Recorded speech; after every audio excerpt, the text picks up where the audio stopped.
बदायूं से हालिया सांसद संघमित्रा मौर्य क्या एक बार फिर से चुनावी रण में उतरेंगी? भारतीय जनता पार्टी का क्या फैसला रहने वाला है उनको लेकर? क्योंकि उनके पिता के दिए बयानों से ना सिर्फ उनको नुकसान हुआ बल्कि संघमित्रा मौर्य से भी कई सवाल खड़े किए गए कि क्या आपकी विचारधारा भी ऐसी है।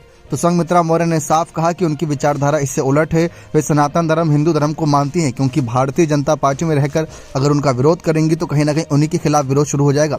ऐसे में संघमित्रा मौर्य पर सबकी नजरें रहेंगी कि क्या भारतीय जनता पार्टी लोकसभा चुनाव 2024 के रण में उन्हें फिर से उतारेगी। खबरें तो इस ओर इशारा कर रही थी कि बदायूं सीट से पिछली बार अगर देखा जाए तो भाजपा की जीत जरूर हुई थी, लेकिन इतनी बड़ी और इतनी शानदार जीत नहीं हुई थी।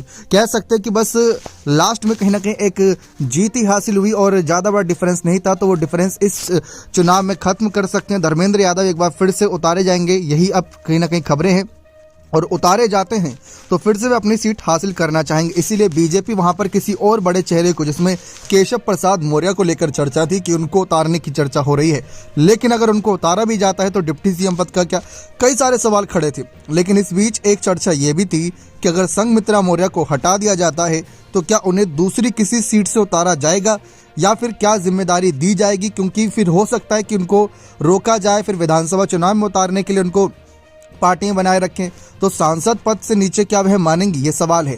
अब ऐसे में देखा जाए तो स्वामी प्रसाद मौर्य के साथ यानी अपने पिता के साथ ही भाजपा में उन्होंने एंट्री ली थी, लेकिन जब सपा में शामिल हुए स्वामी प्रसाद मौर्य तो उन्होंने भाजपा नहीं छोड़ी, क्योंकि सांसद पद क्यों ही छोड़ेंगी। और ऐसे में उन्होंने ये तक कह दिया कि वे अपने पिता को वापस लाना चाहती हैं भाजपा में। अब स्वामी प्रसाद मौर्य सपा छोड़ने से रहे, क्योंकि जो बयानबाजी उन्होंने करी है वह बयानबाजी भाजपा ने तो स्वीकार नहीं करी, ये बात साफ नजर आई।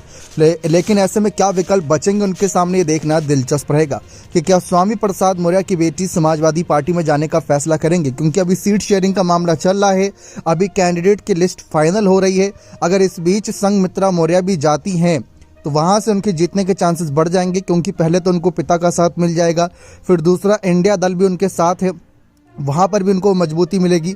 हो सकता था कि बदायूं सीट ही उनको वापस मिल जाती। तो ऐसे में संघमित्रा मौर्य ने पार्टी बदलने का फैसला नहीं लिया और स्वामी प्रसाद मौर्य ने भी उनको इस मामले पर ज्यादा जोर नहीं दिया।